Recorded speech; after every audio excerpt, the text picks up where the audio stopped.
What's going on, everyone? I'm Vampyr Gaming, and today we're going to be talking about OP09 Shanks. If you're new to the channel, if you could do me a favor, just hit that subscribe button. It helps me out a ton. I'm going to continue to make OP08, OP08.5, and OP09 content, but of course, Shanks being my GOAT of One Piece, I absolutely had to get the deck together. This set comes out, as of recording, it comes out next week. So it's not even out yet. And if you're here from like 3 months from now when it's coming out in the English, hit subscribe. Thank you. But yeah, so what's super interesting about Shanks is once per turn, you may activate this effect when your opponent attacks. Give up to one of your opponent's leaders or characters power minus 1,000 for this turn. Now, the big question, I don't believe it's been answered in an FAQ yet, is if you can use this ability during your turn, but also when they attack, or if it's just designated when they attack. If you can use it during both, this card is actually a lot stronger than just initial impressions, mostly because some of the cards we will talk about here. But if not, it's still really good because if they go to just do a leader swing, you don't have to give them anything, and it keeps you just healthier just a little bit longer. So let's go ahead and take a look. So first up, we have Otama.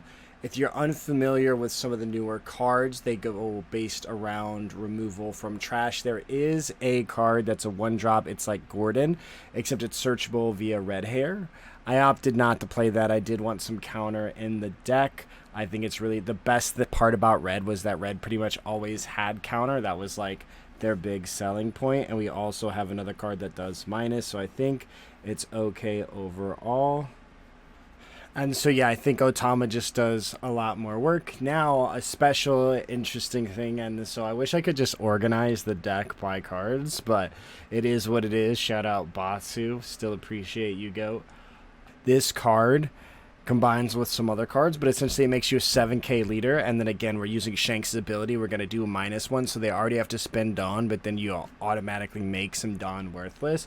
So being a 7k leader with this ability plus the ability to KO from him is really strong in this deck, especially again, like if Shanks' ability can just be used, you can just minus something. It makes it just a little bit better, and that's why I opted for this. I think just the ability to have stronger leader, because you have the 10-drop, you also have Yasop, and we'll talk about them in a bit, but if you can just keep your leader higher and then also minus them, and then get into the 10-drop Shanks turns, you make their cards weaker, you make your leader stronger, and then you can just apply that pressure that red is known for and just do that aggro. Then, of course, so I'm playing 2 Makino because we are playing Uda. I was trying to decide what 2K I wanted to play. There were a couple options. In the end, Makino does work the best. You could play Sanji if you're afraid of like Enel or whatnot. However, I think Makino, just because those do allow you to push for game, we're playing 10 2Ks in the deck. I felt like that was a decent amount. Typically, 10 to 12 I think is acceptable. So I went ahead and played 2 Makino. And then we have Uda. The great part about Uda is she'll search pretty much any of our big drops. She can get us where we need to go. Really strong card overall. And then once I'm done covering all of the cards, I'm going to go deep into just overall like curves, what I think. And then at the end as well, I will go over optional cards and what I believe to be flex. Of course, there isn't a way to play this in the sim without having a friend specifically playing OP09. So it is very day one, untested, but logically, I believe this makes the most sense. And the correct direction is somewhere in here. So, yeah. Uda, very strong. Gets your searches this guy right here. This is probably going to be the most important card. So what's so great about him is, of course, he is a rusher. So you can answer your opponent's threats. Say they have a Gecko, they swung with Gecko. You play this, instant -1,000, 12 at 8. Instant 12 at 8. So they have to hit the blocker. Otherwise, it's going to be very expensive. And Then during their turn, of course, all their characters are -1. Going back to the leader, you can also give them -1, so you're just keeping damage off of you. So ideally you go into this turn very healthy, and you can just start chaining and have all of these large drops that are very hard to deal with. Then, of course, finally, long overdue, very long overdue, that red gets a 5/6 blocker. First time. And so this, you can get a free block, and then you also can get a free block with Shanks if you minus something. So overall, huge fan of this card. I think it's a 4 of. Maybe I'm just coping because it's been so long since we've had a decent blocker. But you also, I don't think this is great. The on play, because your opponent has to be pretty much gapple being you. They have to have 2 or more characters with original power of 5 or more. Then you can draw 2, discard 1 like Queen. But that means they already have board advantage, which probably isn't that great for you.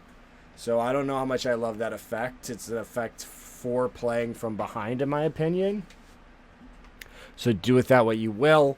I think anytime you're playing this in those conditions, you're in a losing spot. Maybe I'm wrong. However, I do think searchable blocker, not searchable blocker. I do think you have to play this regardless. Then we have Big Benjamin Beckman, the card that Red should have had forever ago. Finally, Red gets to trash some things. On play, trash one of your opponent's characters with a cost of 6 or less, so it instantly invalidates Sabo and it instantly invalidates Borsellino, 2 of the hardest cards for Red to remove. On top of that, again, if you can use Shanks, if there's a ruling, let me know in the comments below. I haven't seen anything. You could do a 7. There aren't many 7K characters out there right now. However, being able to get around Sabo and indestructible cards and being able to trash, I believe Jesus Burgess is a card that you're going to want to hit with this, especially because he gets that power boost and it's just static on his end. So if you can get that out of the way, you definitely want to.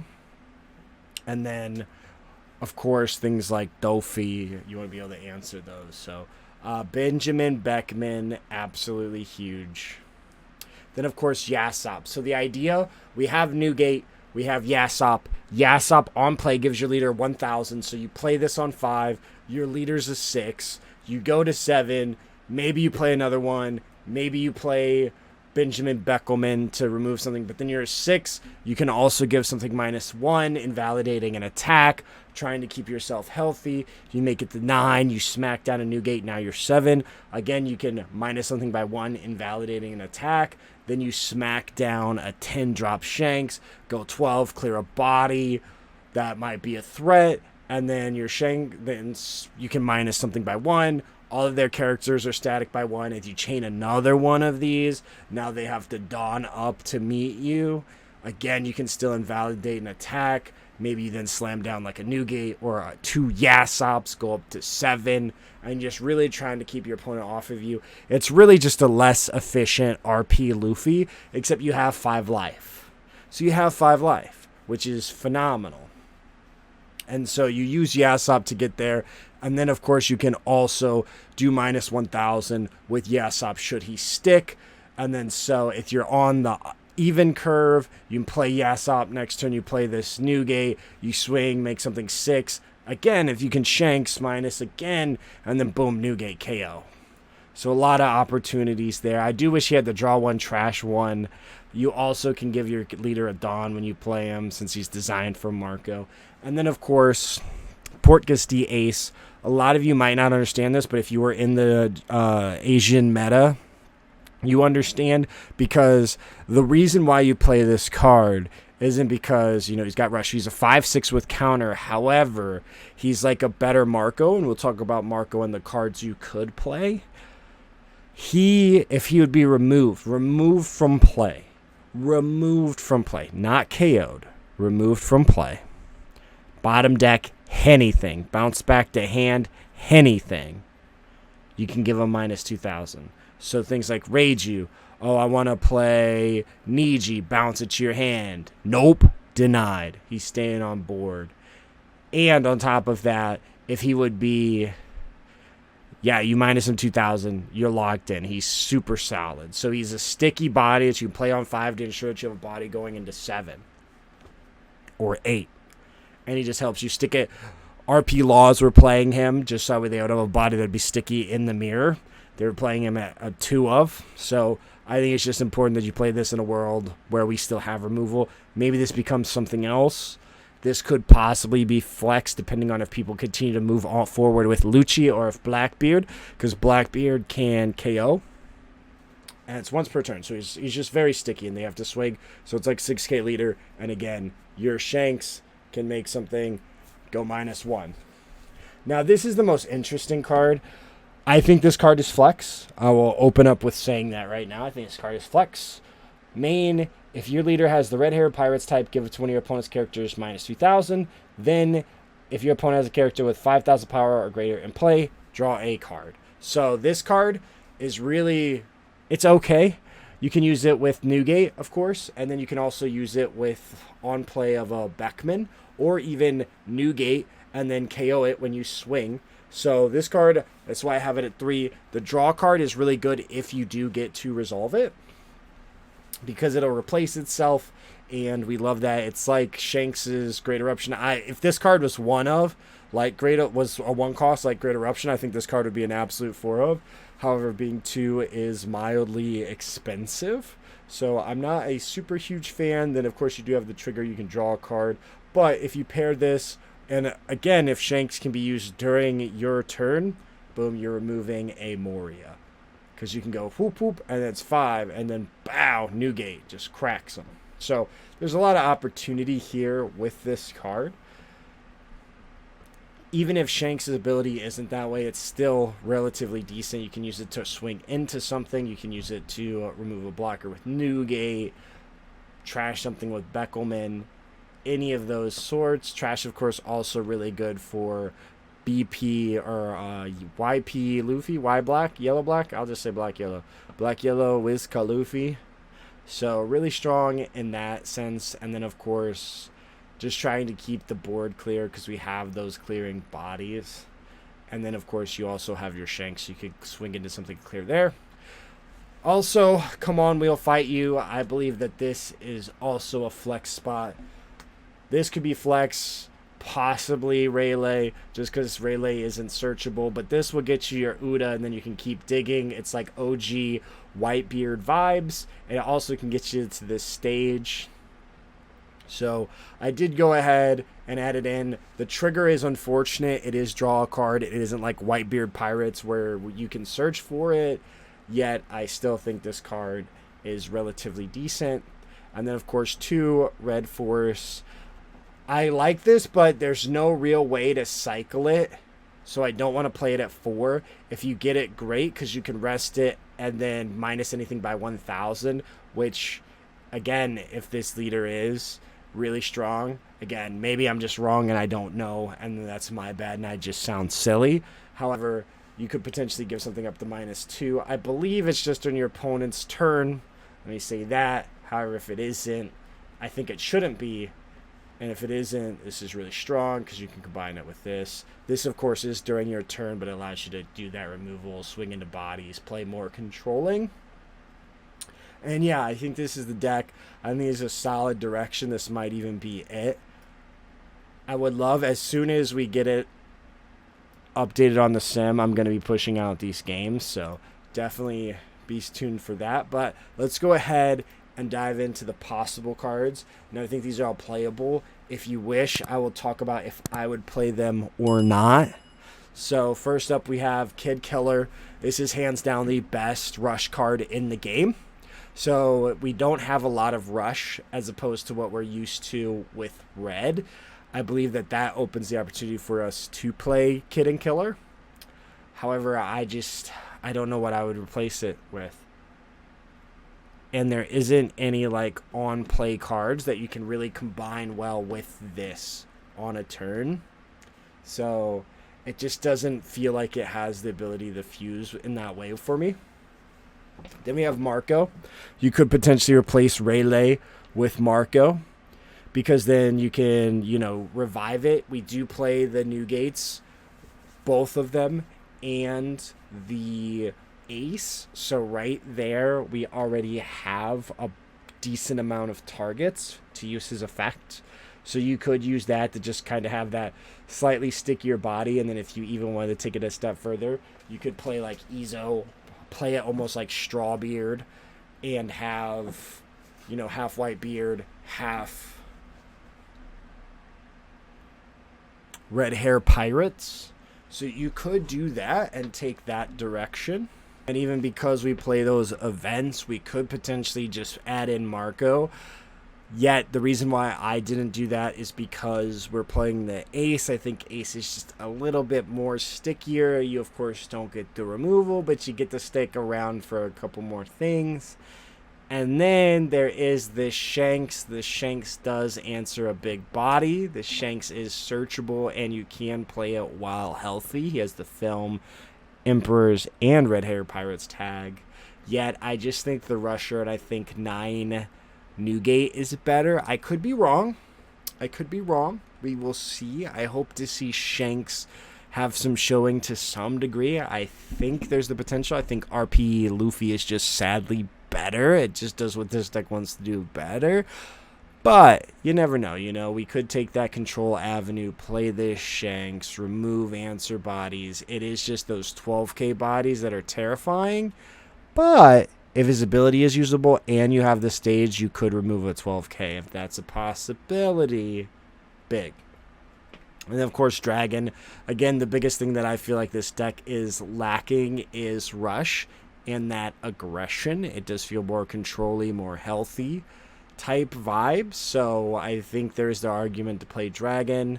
Same thing here with Rayleigh. You know, you can play this minus your opponent's characters, and they last until the end of the next turn, into the end of your opponent's turn, and you can remove a body. So this might be a play because, again, we want to stay healthy. We can still get our leader minus. It'll remove some things while also keeping us decent and providing us with a solid body. No, just no. But he is technically an option. You've got Goldie Roger. We have 2 Roger Pirate cards. He has Rush, and then if either of you are at 0, you win. This just feels like a win more card. I don't believe it to be a win con. I think it's better in RP Luffy. I don't think we should play it, but he is an option. Yasop, our even curve is very weak in the deck. It is very much a going first, which I believe is slightly better. I believe most decks want to go second, so we've got that going for us. However, your 10 drop is, of course, the strongest play. So if you wanted to go second, just so he can hit that down sooner, start applying pressure, Yasop might be a move because he's got that 6-8, very strong stat line. And then, of course, we've got Monkey D. Luffy. Unblockable swing is really good. If I wasn't playing Ace, I would play this because we want that 5-6 rusher. Ace, of course, in our deck doesn't get rush, but again, he gets to stick around, which I think is really big. But this is, of course, a game-winning card. So it is a possibility that you would want to play this. I think it's, you know, we've discussed the flex. I think it's there. And then there are some bodies that just have no counter. So I've considered Bad Manners, Kick Course. Would love to play it if possible, if there's room. And then, of course, Jet Pistol as well. You get to guaranteed minus an opponent's character minus their turn.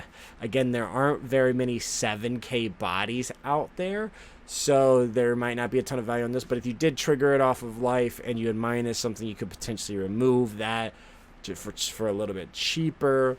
Or you could use this in combination with some of the other cards and remove larger bodies. We love the trigger. With RP Law out of the way, I don't think it's necessary. But, again, I think all these cards are very playable. In Shanks, feel free to build it yourself. I look forward to seeing what people make. And then, of course, again, if you found this content of value, if you could just do me a favor, hit that subscribe button. It helps me out a ton. And thank you so much for watching.